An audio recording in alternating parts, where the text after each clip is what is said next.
Baik, bismillahirrahmanirrahim. Assalamualaikum warahmatullahi wabarakatuh. Waalaikumsalam warahmatullahi wabarakatuh.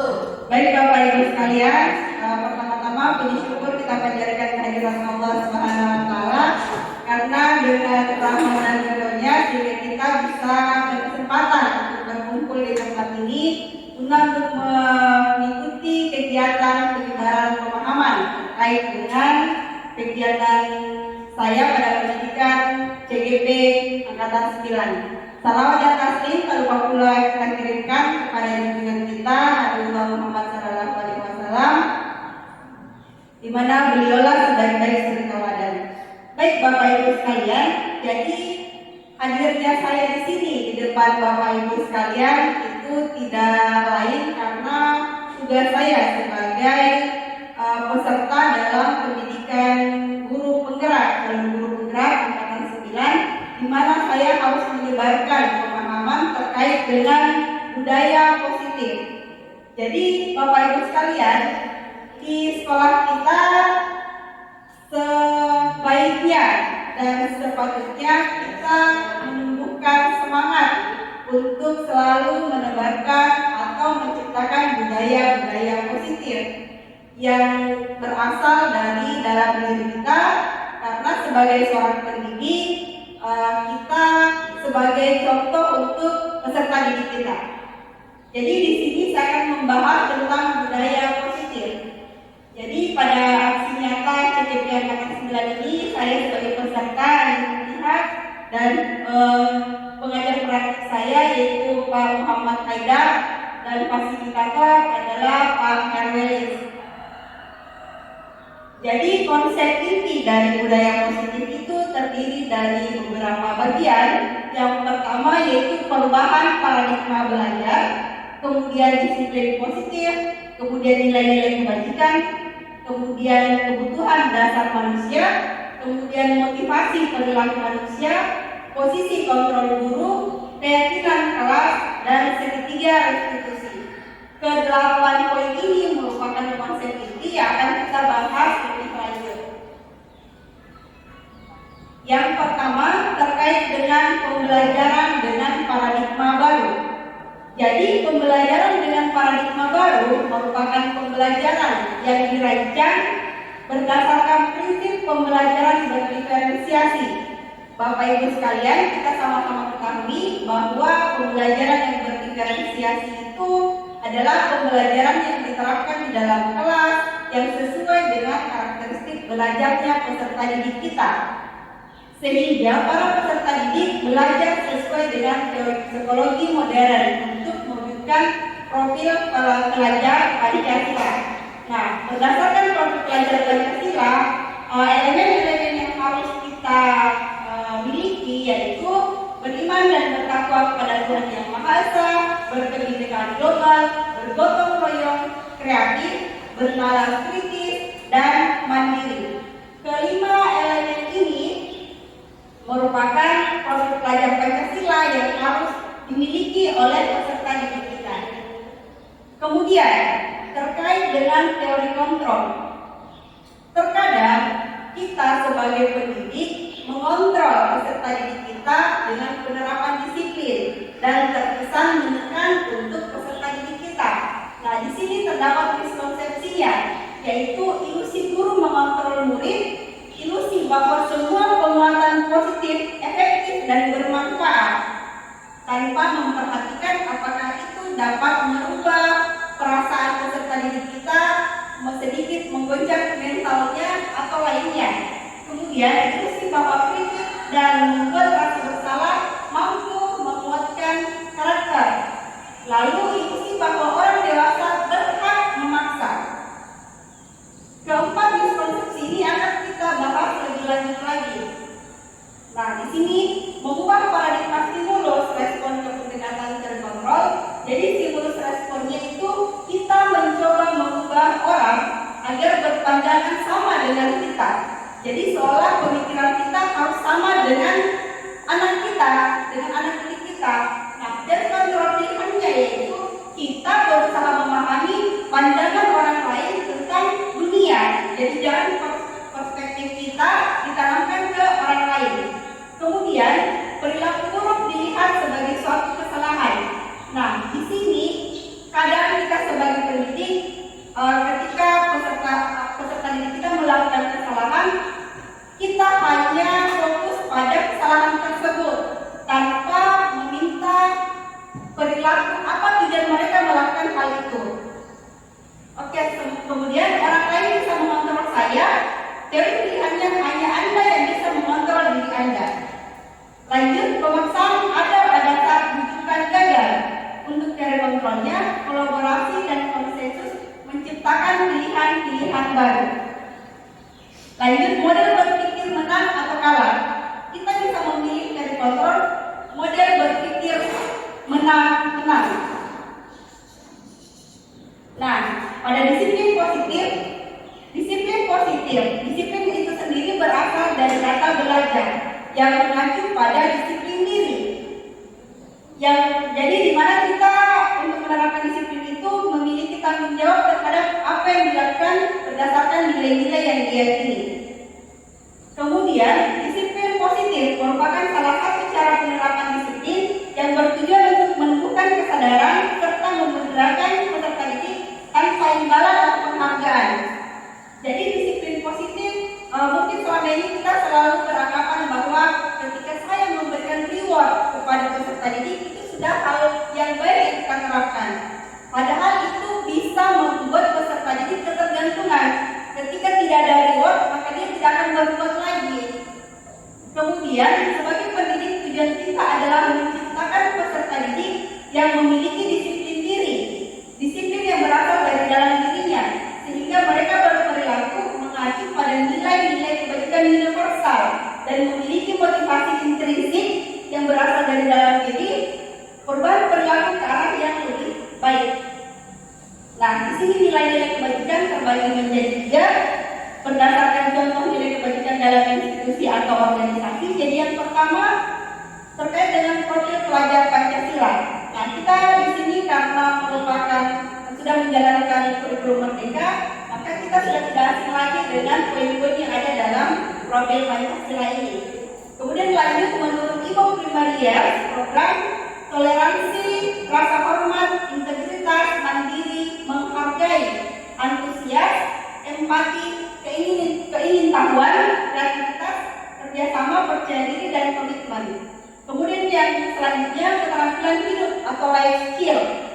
Nilai-nilai kebajikan di sini dapat dipercaya lurus hati, pendengar yang aktif, tidak merendahkan orang lain, dan memberikan yang terbaik bagi dirinya sendiri. Nah, beberapa hal yang perlu kita ketahui terkait dengan budaya positif yaitu kebutuhan dasar manusia. Kita sering melihat orang bad mood karena ada kebutuhan dasarnya yang tidak terpenuhi. Misalnya, kebutuhan dasar akan kesenangan. Jadi, seseorang berubah perasaannya karena ada kebutuhan dasar yang tidak terpenuhi. Jadi, kebutuhan dasar manusia adalah segala sesuatu yang kita lakukan untuk mendapatkan apa yang kita inginkan. Seluruh tindakan yang kita lakukan memiliki tujuan tertentu, dan sebuah usaha terbaik yang kita lakukan adalah dalam rangka agar kebutuhan dasar kita terpenuhi dengan baik. Nah, 5 kebutuhan dasar manusia yang pertama, bertahan hidup. Setiap orang memiliki kemauan untuk makan, memiliki pakaian, tempat tinggal, merasa aman, dan merasa sehat. Kemudian, kasih sayang. Manusia memiliki kebutuhan untuk mendapatkan kasih sayang, yaitu rasa diterima, dipedulikan, berbagi, bekerja sama, menjadi bagian dalam kelompok. Jadi ketika ada seseorang yang merasa tersisihkan dalam satu kelompok tertentu, berarti ada kebutuhan dasar yang tidak terpenuhi, akan merasa tidak nyaman karena merasa tersisihkan. Berarti kebutuhan dasar itu yang tidak ada dalam dirinya, itu yang dia butuhkan. Selanjutnya penguasaan. Penguasaan itu harga diri. Kemudian keinginan untuk dianggap, memimpin, berprestasi, diakui, dan didengar. Semua orang pasti ingin didengar, semua orang pasti ingin dihargai. Kemudian selanjutnya adalah kebebasan. Mandiri, berekspresi, memiliki pilihan mencoba hal baru, mampu mengendalikan arah dirinya. Yang terakhir adalah antusiasme dan tertawa. Jadi kalau misalnya ada orang yang jarang tertawa, berarti kebutuhan dasar akan kesenangannya yang kurang. Itu yang perlu kita ketahui masing-masing. Jadi harus dipahami, oh dalam diri saya kebutuhan apa yang kurang. Jadi jangan sampai kita memiliki kebutuhan dasar akan kesenangan berimbas kepada emosi kita terhadap peserta didik. Seperti itu. Nah, di sini terdapat motivasi perilaku manusia. Motivasi ekstrinsik yang berasal dari luar motivasinya, yaitu untuk menghindari ketidaknyamanan atau hukuman. Datang kadek jam 7.00 supaya tidak dihukumkan. Nah, itu motivasi ekstrinsik berasal dari orang lain atau pengaruh dari luar. Kemudian untuk mendapatkan imbalan, oh saya harus rajin karena ada imbalannya, hadiah misalnya, ada uang lah atau ada reward yang lainnya. Nah, sebaik-baiknya motivasi itu adalah motivasi intrinsik dari dalam diri, yaitu untuk menjadi orang yang mereka inginkan dan menghargai diri sendiri dengan nilai-nilai yang mereka percaya. Bapak Ibu sekalian, kira-kira sampai di sini, menurut analisa Bapak Ibu sekalian, kira-kira dalam diri saya atau dalam diri ibu kebutuhan apa sih yang kurang? Kebutuhan dasar apa? Kebutuhan dasar apa yang Bapak Ibu kekurangannya? Nah, bertahan hidup, punya rumah. Nah, harus syukurnya Tuhan. Oke, kira-kira Bapak Ibu kelima kebutuhan dasar manusia yang mana? Kesenangan, healing dong, kasih sayang, rasa diterima, dipedulikan, berbagi. Ya betul, kadang kita merasa tersisihkan karena kita kurang bisa berbaur dengan apa yang mereka lakukan. Itu bisa jadi juga karena pengaruh kelompok ekstrim.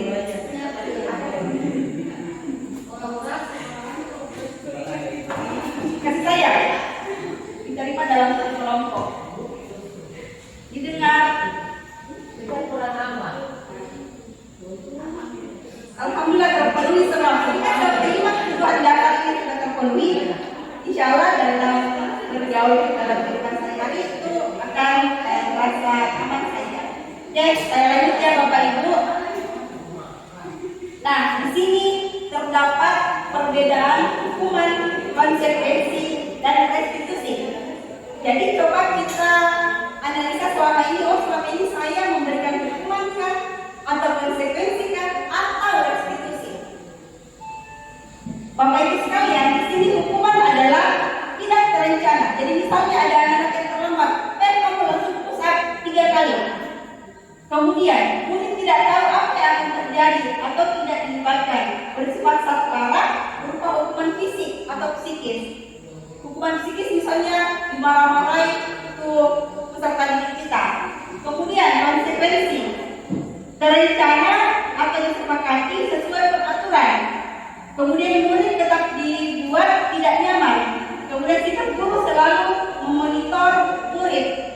Jadi misalnya di pelajaran matematika, peserta didik tidak mengerjakan tugas, maka peserta didik ini saya suruh mengerjakan soal misalnya sebanyak 20 nomor. Itu konsekuensi. Tapi ketika saya menghukum siswa di pelajaran saya matematika, menghukum siswa lari keliling lapangan 5 kali misalnya, itu hukuman karena tidak ada kaitannya dengan pelajaran saya. Kemudian restitusi, proses menciptakan kondisi bagi murid untuk memperbaiki kesalahan. Kemudian proses kolaborasi yang mengajarkan murid untuk mencari solusi sendiri dari permasalahan yang ada. Nah, pada restitusi ini sebentar kita akan lebih paham lagi terkait dengan restitusi ini. Nah, di sini 5 posisi kontrol guru. Coba diperhatikan, kira-kira kita sebagai seorang guru apakah kita memiliki posisi kontrol sebagai penghukum, pembuat merasa bersalah, sebagai teman, pemantau, atau manajer? Bagaimana Pak Nasrullah sering menerapkan posisi kontrol sebagai apa? Teman. Bu Mulyana?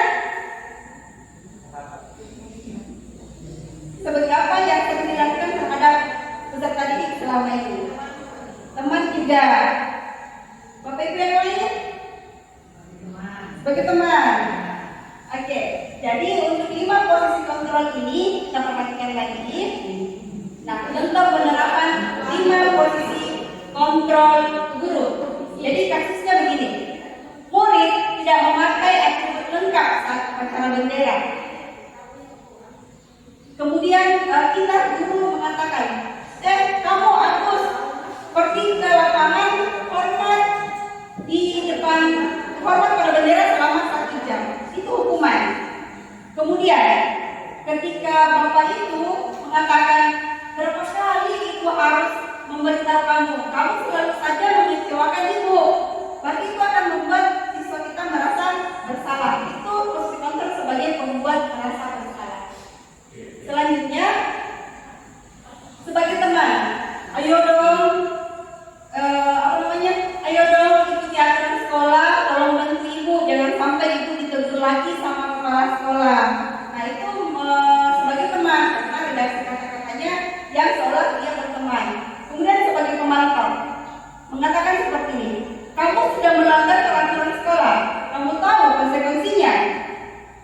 Nah setelah upacara kamu beli atribut ke koperasi dan jangan diulangi lagi, itu memantau. Kemudian yang terakhir adalah sebagai manajer, apakah kamu tahu kesalahanmu? Kira-kira bagaimana kamu memperbaiki kesalahanmu? Jadi di sini kita manajer siswa mengarahkan supaya mereka menemukan sendiri solusi dari masalah yang mereka temukan. Nah sekarang Bapak Ibu, kira-kira di sini posisi kontrol apa dengan redaksi kata-kata ini? Saya kecewa sekali dengan kamu. Dia posisi kontrol apakah aku? Sebagai temankah? Sebagai penghukumkah? Sebagai pemantau? Atau sebagai pembuat merasa bersalah? Nih, saya kecewa sekali dengan kamu. Dia posisi kontrol membuat merasa bersalah. Betul. Lanjut lagi ya Bapak Ibu. Kamu tidak pernah benar melakukannya. Posisi kontrol apa Bapak Ibu? Kamu tidak pernah benar melakukannya.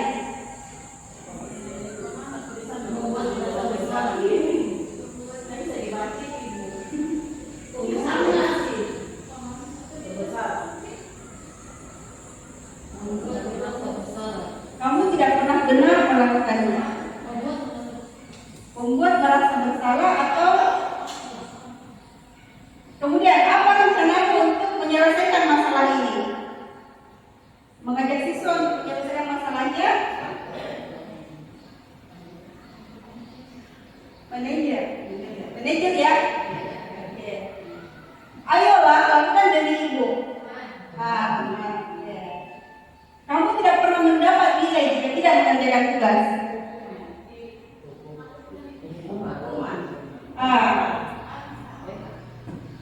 Sekarang terkait dengan keyakinan kelas, Bapak Ibu sekalian, kita selalu menerapkan di dalam kelas peraturan. Nah sekarang ada keyakinan kelas. Mengapa keyakinan kelas? Kenapa bukan peraturan? Kenapa keyakinan? Kenapa bukan peraturan? Sesuatu yang kita yakini itu pasti dilaksanakan. Kalau peraturan seolah kita didikte. Jadi di dalam kelas baiknya kita melakukan kesepakatan dengan peserta didik kita yang kemudian dijadikan sebagai suatu keyakinan. Nah, bagaimana membentuk suatu keyakinan kelas? Jadi lebih abstrak dari keyakinan itu lebih abstrak dari peraturan. Kemudian berupa pernyataan universal dibuat dalam bentuk kalimat positif sedikit saja agar mudah diingat sesuai dengan kondisi kelas dan sekolah agar mudah diterapkan.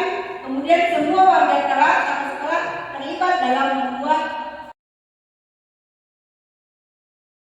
Baik, bismillahirrahmanirrahim. Assalamualaikum warahmatullahi wabarakatuh. Waalaikumsalam warahmatullahi wabarakatuh. Baik, jadi sebelum Ibu memulai pembelajaran pada siang hari ini, Ibu mau kasih ice breaking dulu. kalian sudah pernah menemukan ini di TikTok, tapi Ibu mau aplikasikan di kelas ini. Jadi clue-nya, bumi itu bulat. Bumi itu bulat. Jika 10 adalah 1, 100 adalah 2, maka 8 adalah 1, 3, 4. salah. 1, mohon.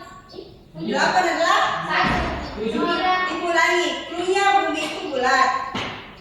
Jika 10 adalah 1, 100 adalah 2, maka 8 adalah 2. 88 adalah 4. oke. 8.888 adalah 8.888 adalah 8. Oke. Paham? Ibu ulangi. Jika bumi itu bulat, jika 10 adalah 1, 100 adalah 2, maka 33 adalah 2. 0. Oke. 66 adalah 66 adalah 68 adalah 3. Oke, tepuk tangan untuk kalian semua. Oke, terima kasih. Hari ini itu saja icebreaking-nya. Kemudian, Ibu hari ini mau buat. Jadi hari ini Ibu sudah bawa sticky note. Kemudian Ibu juga bawa kertas. Di sini kalian akan menuliskan keyakinan kelas. Boleh ditempel, Ibu? Iya. Jadi setiap apa yang kalian yakini untuk diterapkan di kelas ini, silakan menuliskannya di dalam sticky note ini. Kemudian kita sepakati nantinya yang mana yang akan kita jadikan kesepakatan bersama sebagai keyakinan kelas 10 RPS. Jadi mungkin tidak semua pendapat temannya itu diyakini oleh teman yang lain. Jadi bisa saja kita hanya membentuk 5. Jadi bukan lagi peraturan, tapi keyakinan. Kenapa bukan peraturan? Kenapa harus keyakinan? Betul, karena keyakinan itu berasal dari dalam diri kita. Kalau Ibu mengatakan peraturan, bisa saja itu tidak sesuai dengan perasaannya kalian. Ibu mungkin buat peraturan dan sukanya, tapi kalau itu berdasar dari keyakinan, maka itu pasti akan diterapkan. Paham ya? Oke. Nah sekarang bisa bantu Ibu memasak. Depan 2 orang, tolong Ibu bantu.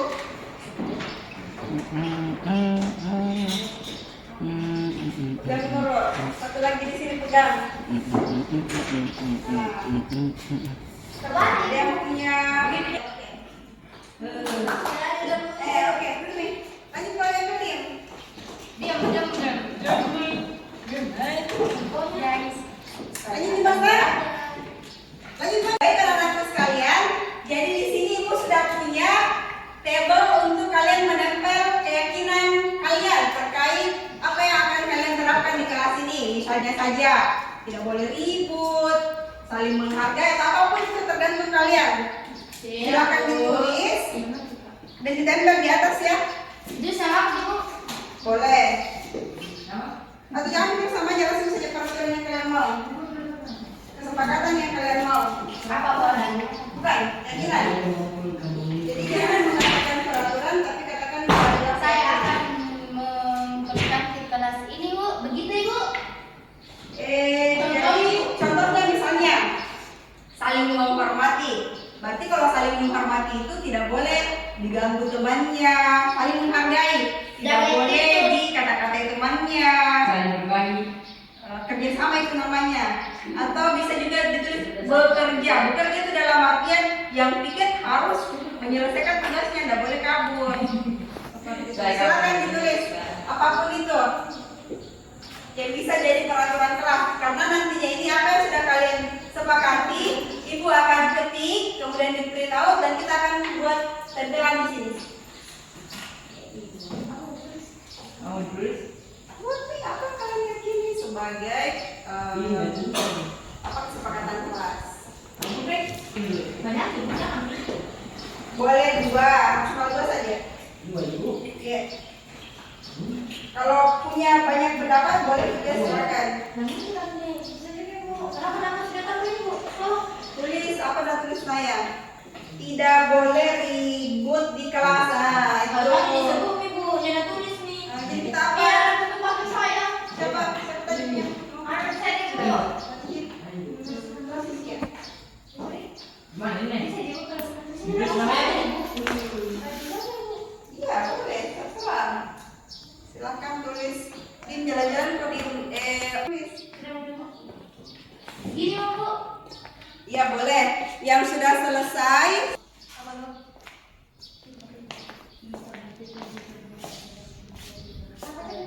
Saya harus membuat bisa. Begitu.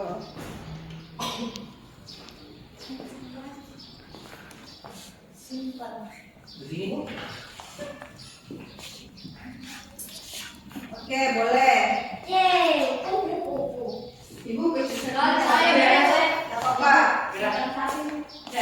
Sejuk. Mau diulang? Mau diulang nih? Ya Bu. Ibu tadi udah buat.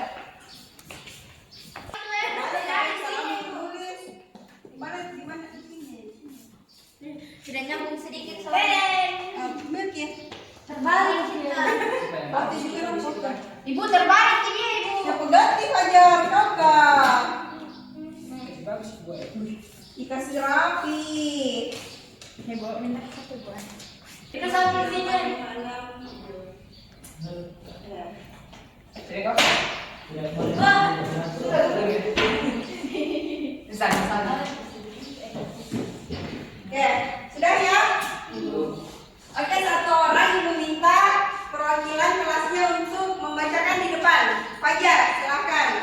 Jadi Fajar membaca misalnya kesepakatan pertama, teman-teman sepakat atau tidak? Nah, kalau sepakat berarti kita centang di atasnya.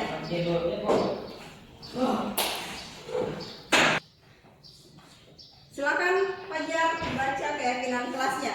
Yang pertama, memperhatikan jika guru menjelaskan materi. Memperhatikan jika guru menjelaskan materi. Sepakat atau tidak? Sepakat. Oke, di checklist Fajar. Kemudian poin kedua, Fajar silakan dilanjut. Kita harus bertanggung jawab setiap perlakuan di dalam kelas. Bertanggung jawab. Sepakat atau tidak? Sepakat. Sepakat. Oke, dicentang lagi. Poin berikutnya, Rajin belajar, tidak boleh ribut. rajin belajar dan tidak boleh ribut. Sepakat. Sepakat? Sepakat. Sepakat. Oke, centang lagi. Mau bawa atas boleh. Lanjut. Harus menghormati satu sama lain. Sepakat. Sepakat. Kalau yang punya ide. Ih, saya itu punya deh Bu, itu ada namanya Nurul Khairani. Oke, lanjut. Membersihkan kelas. Membersihkan kelas. Sepakat. Ya, harus menuntaskan tugasnya. Oke, sepakat. Selanjutnya Fajar. Satu, saling berbagi dan saling mengerti, saling menghormati dan saling menjaga. Saling berbagi dan saling mengerti. Tidak mencontek pekerjaan teman ketika temannya tidak setuju. Sepakat. Sepakat? Tidak. Aku tidak sepakat. Aku tidak sepakat. Saya tidak sepakat. Kenapa? Kalau sama-sama kerja, Ibu. Berbagi itu indah. Jadi saling berbagi dan saling mengerti. Oke, dicentang. Saling menghormati dan saling menjaga. Saling menghormati dan saling menjaga. Sepakat? Oke, satu saja. Selanjutnya. Tidak boleh ribut di dalam kelas ketika ada guru yang mengajar. Tidak boleh ribut di dalam kelas ketika ada gurunya yang mengajar. Sepakat. Sepakat. Oke. Tidak sepakat. Kelas sesuai jadwal yang berlaku. Membersihkan kelas sesuai jadwal yang berlaku. Sepakat. Jadi semisal temannya yang punya jadwal tidak hadir, bagaimana? Gantikan. Minggu depan enak sedih. Yang gantikan? Tapi toh Bu, kalau hari Jumat harus sepakat semuanya Bu kerja, tapi ada juga tidak mau kerja Ibu. Gotong royong. Tinggal duduk Ibu atau keluar. Di situ Fajar diganti dengan gotong royong. Yang mana? Ya, di bawahnya itu. Disilang saja ini, kemudian ganti di bawahnya gotong royong. Silang. Iya. diganti dengan gotong Royong. royong. Lalu checklist pelajar di bawahnya. Oke. Jadi kesepakatan kelas kita hari ini ada 7 poin ya. Ibu. Ini silakan dijalankan dan akan kita review lagi di kegiatan berikutnya. Oke, terima kasih untuk anak-anak sekalian. Silakan duduk dulu. Tapi Ibu mau ambil dokumentasi. Keyakinan tersebut. Nah, di sini Bapak Ibu sekalian membuat suatu keyakinan kelas bisa saja dibuat dalam suatu kertas itinol yang kemudian kita tempelkan di dinding. Jadi semua peserta didik kita membuat, jadi misalnya seperti ini, peserta didik kita menulis saling menghargai, dan tempel di atas, kemudian kita sepakati bersama sebagai satu keyakinan dalam kelas.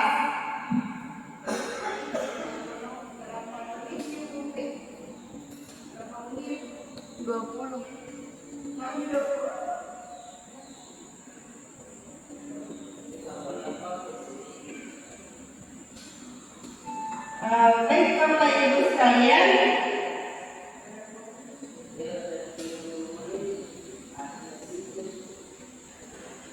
nah di sini ada 3 diskusi Bapak Ibu terkait dengan segitiga diskusi. Di sini terdapat 3 bagian. Sisinya yang pertama itu menstabilkan identitas, kemudian memvalidasi tindakan yang salah, kemudian menanyakan keyakinan. Nah, ketiga sisi restitusi ini ketika kita terapkan maka dapat menghasilkan murid yang mandiri dan bertanggung jawab. Nah, di sini menstabilkan identitas berdasarkan prinsip membuat kesalahan adalah bagian dari proses pembelajaran.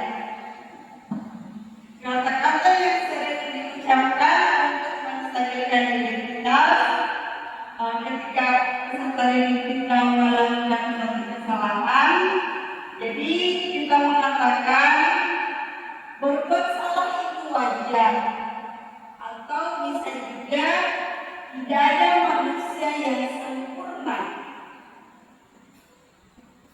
Ibu juga pernah melakukan hal itu. Ibu tidak mau mencari siapa yang salah, tapi ibu ingin mencari solusi dari permasalahan ini. Kemudian kamu berhak merasa seperti itu. Jadi untuk suatu kesalahan yang dilakukan oleh siswa peserta didik, kita juga berhak, peserta didik juga berhak menstabilkan identitas mereka ketika melakukan kesalahan itu. Kemudian validasi tindakan yang salah. Nah, ini berdasarkan prinsip setiap pelaku berupaya memenuhi suatu kebutuhan tertentu. Jadi kalimatnya bisa berupa kamu pasti punya alasan mengapa kamu melakukan hal itu. Kemudian padahal kamu bisa melakukan yang lebih buruk dari ini ya. Kamu patut bangga karena telah melindungi sesuatu yang penting buat kamu. Kemudian kamu melakukannya karena mempertahankan sesuatu yang penting bagimu. Nah, di sini menanyakan keyakinan. Jadi dari keyakinan-keyakinan yang telah kita buat dalam kelas itu bisa kita tanyakan lagi kepada peserta didik kita. Jadi di sini terkait prinsip dari kontrol bahwa pada dasarnya kita termotivasi secara prinsip. Nah, di sini bisa bisa berupa kalimatnya, apa keyakinan kelas kita, kemudian nilai-nilai apa yang telah disepakati bersama, seperti apa gambaran sebuah keyakinan kelas yang ideal menurut kamu, dan kamu ingin menjadi orang yang seperti apa.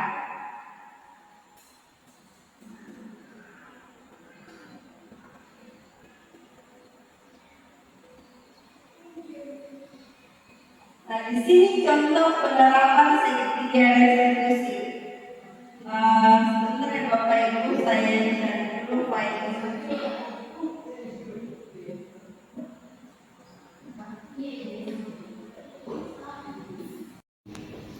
Berarti ya, Ibu dengar dari ketua kelas katanya kamu habis bertengkar ya dengan Ririn. Dia habis kesel sih. Kenapa kesal? Terus menerus mencontoh hasil pekerjaan saya, bukan hanya PR, terus juga selalu dicontoh. Oh begitu, ya wajarlah kalau Bartia marah dan kasar. Jika ibu jadi Bartia pun, ibu juga akan berbuat hal yang sama. Ya, Lalu apa yang kamu lakukan terhadap Ririn? saya marah Bu, saya maki-maki Ririn, dan saya juga gebrak meja saya marah. Oh begitu, tapi pasti ada alasan sehingga kamu berbuat begitu. Iyalah Bu, masa saya diam saja, saya sudah susah payah mengerjakan, tapi Ririn malah saya lihat mencontoh hasil pekerjaan saya tanpa usaha. Ya wajarlah kamu merasa marah karena tidak rela pekerjaanmu dicontek oleh Ririn. Ibu sangat menghargai tindakan kamu yang tidak berbuat lebih buruk daripada itu, misal memukul. Iya Bu. Nah sekarang coba kamu pikirkan tindakan kamu. Marah sampai menggebrak meja, apakah sesuai dengan kesepakatan kelas kita? Tidak. Menurut kamu, kesepakatan apa yang telah kamu langgar? Saling menghormati antar teman. Iya betul. Menurut kamu, saling menghormati itu penting tidak? Penting. Baik, kalau menurut kamu itu penting, jadi keyakinan apa yang harus kamu lakukan pada saat kamu sedang marah? Harus lebih sabar. Kamu bersedia memperbaiki kesalahan ini? Ya Bu, saya bersedia. Apa yang akan kamu lakukan untuk memperbaiki masalah ini? Saya akan lebih bersabar dan menahan amarah saya. Kalau ada teman yang menjadi, saya akan lakukan kepada guru mata pelajaran atau adik kelas. Ya, tepat sekali tindakan kamu ini. Kamu tetap semangat ya. Sekarang silahkan kembali ke kelas. Terima kasih.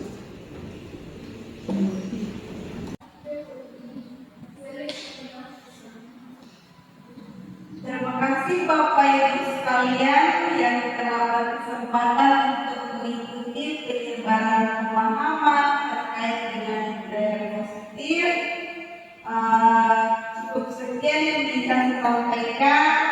Terima kasih atas kerjasamanya. Saya iri dengan wabillahi taufiq wal hidayah. Wassalamualaikum warahmatullahi wabarakatuh.